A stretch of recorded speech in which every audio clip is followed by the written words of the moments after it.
Hi everybody, this is Glenn Giordano and we're back here for another lesson in my Get Me Through the Gig series. What are we doing today? We're doing sambas. Sambas. A lot of people have kind of the wrong impression of sambas. They have the impression that the samba is a fast bossa. That is incorrect. However, the samba and the bossa do hold some common threads in what they are. And what this really is about, after you watch this lesson, you master some of the things. I don't expect you to be a samba virtuoso. I expect you, hopefully if I've done my job, you can get through the gig and do a good job on the gig. Because really, we've said this before in many of the videos, there is, with the pandemic and everything, there's just not a luxury if you're going to try to make any kind of living at this at all. Or maybe you just had your hours cut. You need to take, supplement your income with by doing gigs, whatever there are. There are very few right now. Phone rings, you got to go. And if a samba gets called out, you don't want to have to say the words, I don't know how to play a samba. And there are some technical challenges to a samba, but I want to not only show you what they are, but also show you how to kind of work around them. And I want to show you what kind of the full samba is, everything that you need to do, and the trick is, as you get faster, you leave little notes out, just like on the bossa. If you go back to the bossa, I have little holes that I left, and kind of a more linear pattern that I did to make it a little easier to play at higher tempos. So the same thing is true with the samba. Let's start with the basic tenets of the sambas. They really kind of have to be there somewhat, and parts of this has to be there. What has to be there, even if you're at the higher speeds? So first of all, really what we're talking about in the samba, even though as we get faster we're going to leave some of this out, is the eighth notes on the hi-hat. Now let's talk about eighth notes for a second. You'll see some people on the internet say that sambas are only in 2/4. I did Carnival cruise lines for 7 years in the orchestra or the show band, whatever you want to call it, and I've seen sambas in 2/2, 2/4, 4/4. Sambas come in all shapes and sizes. We are going to, for today, count them as eighth notes. 1 and 2 and 3 and 4 and 1 and 2 and 3 and 4 and 1 and 2 and 3 and 4. Just because that's easier. You can count it 1 and 2 and 1 and 2 and. It's up to you. As we get faster, you might want to count it that way. Whatever makes your boat float is fine. Whatever works. So let's talk about it. These are the eighth notes that you would want to play in a samba. 1 and 2 and 3 and 4 and 1 and 2 and 3 and 4. Right, no biggie. The same you would do for bossa or for a rock groove. And notice I am pushing those quarter notes. By pushing, I mean faster. I'm just hitting them with my fingers. Right? Now, 2 and 4 is very important in a samba. If you want to think of them as ands, that's fine. But I don't want to accent them really hard. I don't want to go, that's too much. I just want to add a new color. Watch. So I'm hitting at the same amount of strength or stick throw as I did on the other notes, the non-accented notes, but by doing this here, as opposed to here, I'm changing the color, thereby gravitating the person's ear to that 2 and 4. So here we go. 1 and 2 and 3 and 4 and 1 and 2 and 3 and 4 and 1 and 2 and 3 and 4 and 2 and 3 and 4 and right? That's how we're starting this. For a slow samba, you can start there. I'm not sure what meter we were at there, probably around 140, 150 maybe. That's a good place to start. Now, my foot, the samba foot. Remember, I am left-handed, so I'm leading with my left hand. You would lead with your right. I'm going to be doing this with my left foot. The samba foot. Basically, we're looking at 1, 2, and 3, 4 and 1, 2 and 3, 4 and 1, 2 and 3, 4 and 1. Same as a bossa, once again. But, you know, again, in the samba pattern, more so than the bossa, you kind of want that boom, boom, boom, boom, boom, boom, boom, which is why we're throwing the 2 and 4 on here. So I put that together.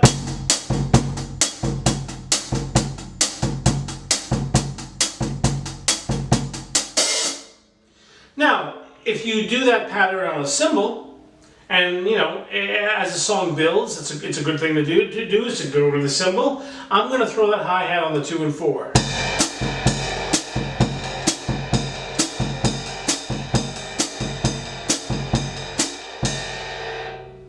Again, I've got that boom, chip boom boom, chip boom boom, chip boom boom. Very important to the samba. However, even the bass drum, as I get faster and faster, I feel a little more liberty to leave parts of that out, and we'll get to that. All right, now, the cross stick pattern. This is very important. This is what really differentiates it from a bossa. And if you were to look on YouTube at any given time, you could see several different cross stick patterns. I'm going to show you 2 of the main ones. And within that, you can vary it. Again, as I get faster, I would change it. The cross stick pattern is a little freer. You want to kind of play with the other musicians with it, so don't feel you know, rigid about this. But here's one of them. Let's count it in 4. It would be 1 and 2 and 3 and 4 and 1 and 2 and 3 and 4 and 1 and 2 and 3 and 4 and 1 and 2 and 3 and 4 and 1 and 2 and 3 and 4 and 1 and 2 and 3 and 4 and 2 and 3 and 4 and 1 and 2 and 3 and 4. Here's another one. 1 and 2 and 3 and 4 and 1 and 2 and 3 and 4 and 1 and 2 and 3 and 4 and 1 and 2 and 3 and 4. Or 1 and 2 and 3 and 4 and 1 and 2 and 3 and 4 and 1 and 2 and 3 and 4 and 1 and 2 and 3 and 4. 1 and 2 and 3 and 4 and 1 and 2 and 3 and 4. 1 and 2 and 3 and 4 and 1 and 2 and 3 and 4. On one of them, I think I left out 1 and, sorry. But that is the idea. Again, it's very free. You know, very free. You want to kind of move back and forth between them. So let's go ahead and put that all together now. And I'm going to do this with my headphones for the main reason that with the cross stick and the click, it gets a little hard to hear. So I got my metronomes set for 156. I am going to do some filling around. I'm going to do 8th notes in the hi-hat with that 2 and 4, stay on the hi-hat, and really kind of go back and forth between a few different little cross-sticking patterns. Okay, here we go. 1, 2, 1, 2, 3, 4.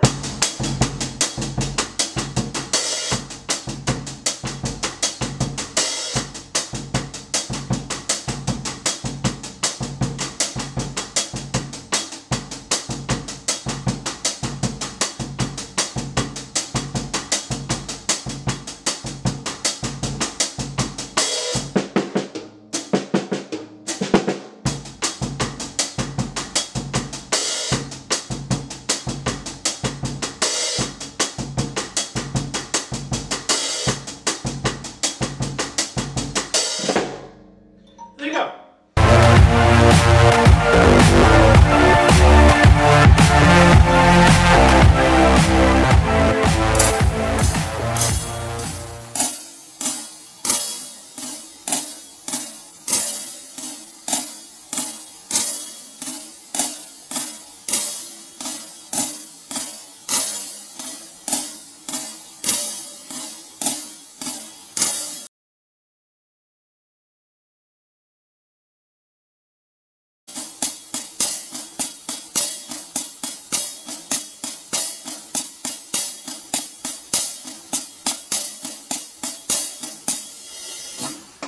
There you go, right? So now, once again, as we get faster, we're going to leave out notes. And before we actually demonstrate, this is going to be just like the bossa that I showed you. If you haven't watched that bossa video, do it now. Anyway, so I'm going to leave out a note that I'm playing on my cross stick to give my hands a chance to breathe at the faster tempos. We're talking about an eighth note. When it's going very quickly, it's not that important that I hit every single eighth note all the way through. As a matter of fact, like I said in the bossa video, it just gets monotonous, and for me, it's uninteresting. And not only it's easier to play if you leave out that note as far as your hands go. And I'm gonna be honest with you, I've got good hands. I've got a good technique. I've worked on them for years, but even so, I'm 58 years old. I get a little bit of arthritis. I get little problems. Maybe I had too much coffee. Maybe I didn't drink enough water, and you could cramp. Those things can happen. Or you can lose your place if you're not paying attention. This all helps you to pay attention, to avoid ever cramping or something like that, or tensing up, which, doesn't happen to me very often, but once in a while, you just maybe you didn't have enough water that day, maybe whatever, you're doing a very, very fast tempo, and for some reason you thought you would just do those straight eights, and they're not working for you as well. So you want to have that ability, and it just keeps you more focused on what you're doing and more musical with the guys around you. So let me demonstrate this and show you nice and slowly for you. Watch, I'm going to leave out notes. I'm going to get this going. My hands going, here we go.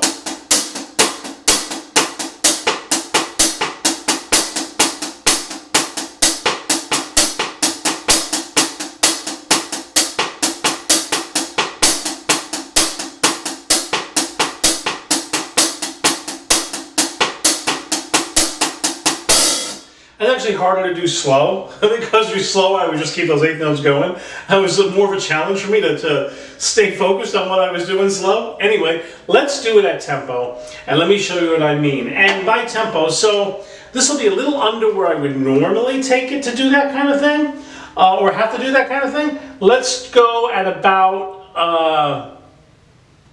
we're here at 177, 176.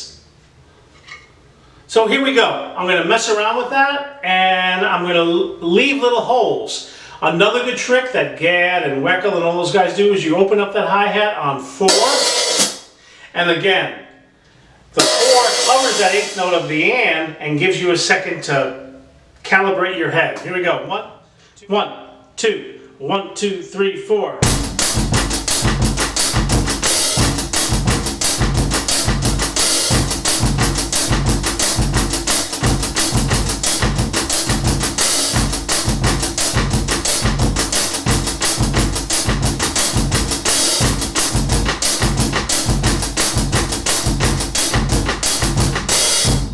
I'm leaving all sorts of little holes, and sometimes I left out that and 1. I just did 1, and that's acceptable. Especially for the phrase that you're in. If for the phrase that you're doing, you open up the hi-hat, and you don't want to do that and 1. It gives you a second, because really your job is to do that samba and communicate with everyone.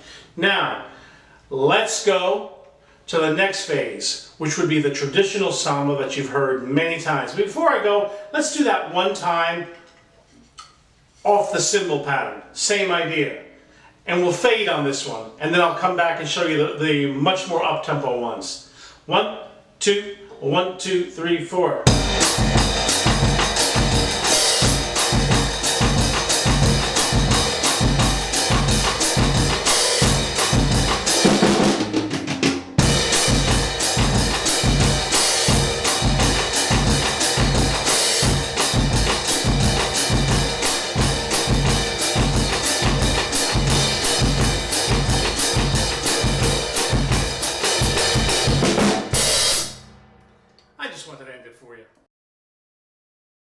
Now, let's continue.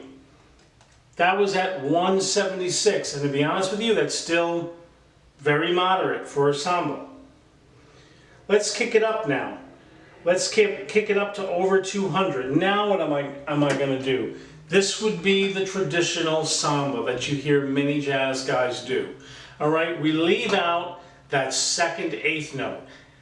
So we go 1, 2, and 3, 4, and 1, 2, and 3, 4, and 1, 2, and 3, 4, and 1, 2, and and 3. Again, I'm hitting that cha for the bass drum, and I'm leaving out that second eighth note, and that's this whole thing. This is totally molar grip now.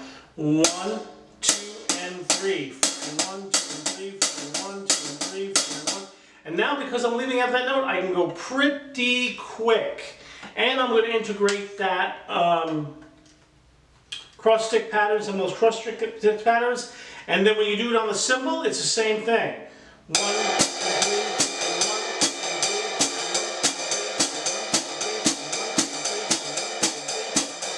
So let's go for this now. I'm at 208.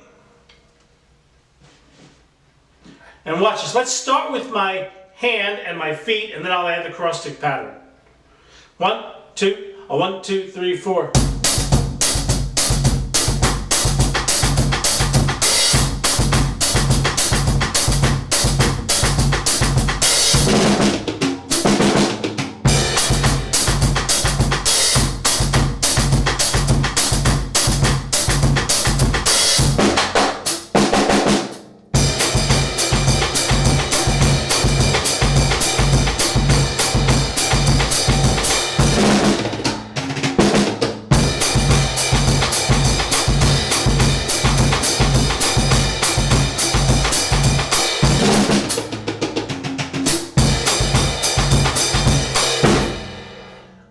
As you get really fast with it, that's when you can leave even more out. Now let's really scoonch it up.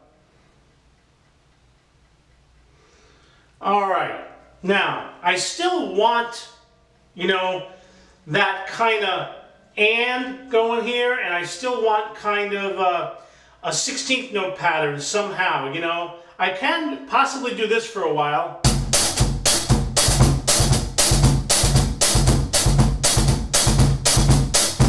And that's at 235, right? And I can still do that, so that's not so bad. But I want to show you this, you know, without the metronome for a second, to show you what I do. And when I'm at tempos above 250, I do this.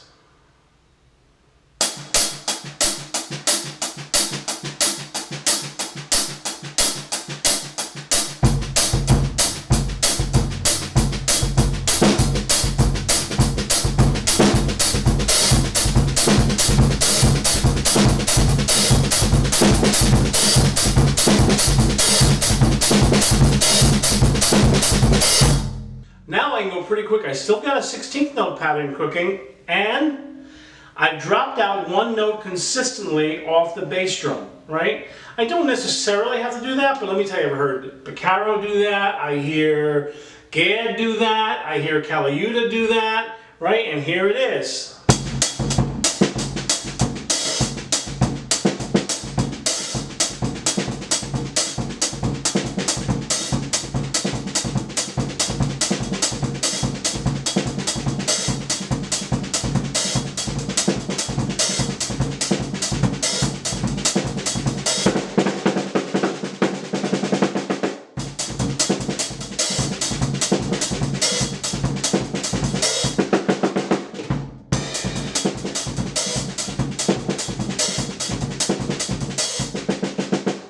And there you have it. I can keep that up for a very long period of time, even if I was doing it off the cymbal, right? And then I've got that. You can even do that here.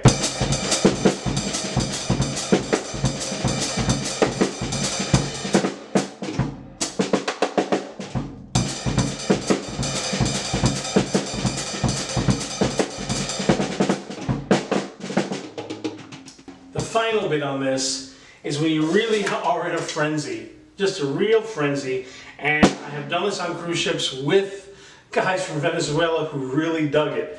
And I've seen other guys do it too, and I've done the thing with the, 5 other percussion players. This really does work. Instead of this, and you gotta play it on the cymbal maybe, because it's solos and it's wild and it's, a frenzy-ish atmosphere, put that hi-hat on the 1 and the 3, all right? And now you're up on the cymbal. Watch what I do and how just fast you can go.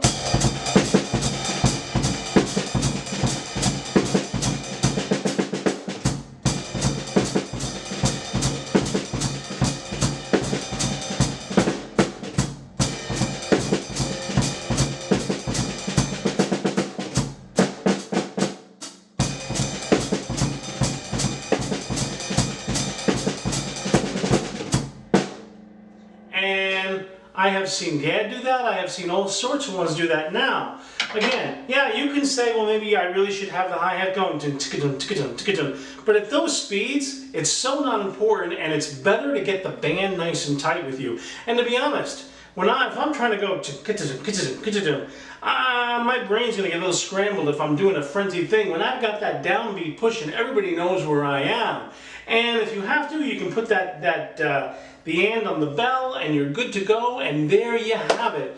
You are doing a cool samba. Notice I put that bass drum on the bum, ba bum, bum, ba bum. Again, that is a Gad, that is a Calayuta, that is a Beccaro thing. And one last thing, if you ever listen to Spain, you're gonna hear Steve Gadd, his samba, pretty much during the bass solo, he's doing this.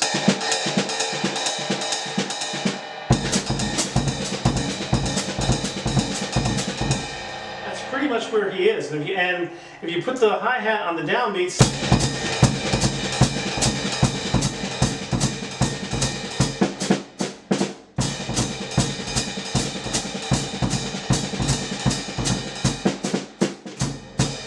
got a really cool groove, you know, and it works very fine. And that's kind of what Gad did on Spain. Anyway, I hope this helps out. Again, I am not your, answer to all your Latin problems, but I'm going to get you through the gig. And if you hired me for a Latin gig, I'm going to do some of that cool stuff, and we're going to have a good time, and it's going to go well. And people will be dancing, because that's the thing with Latin music. That is the thing with Latin music. You need to make them dance. Latin is about dancing.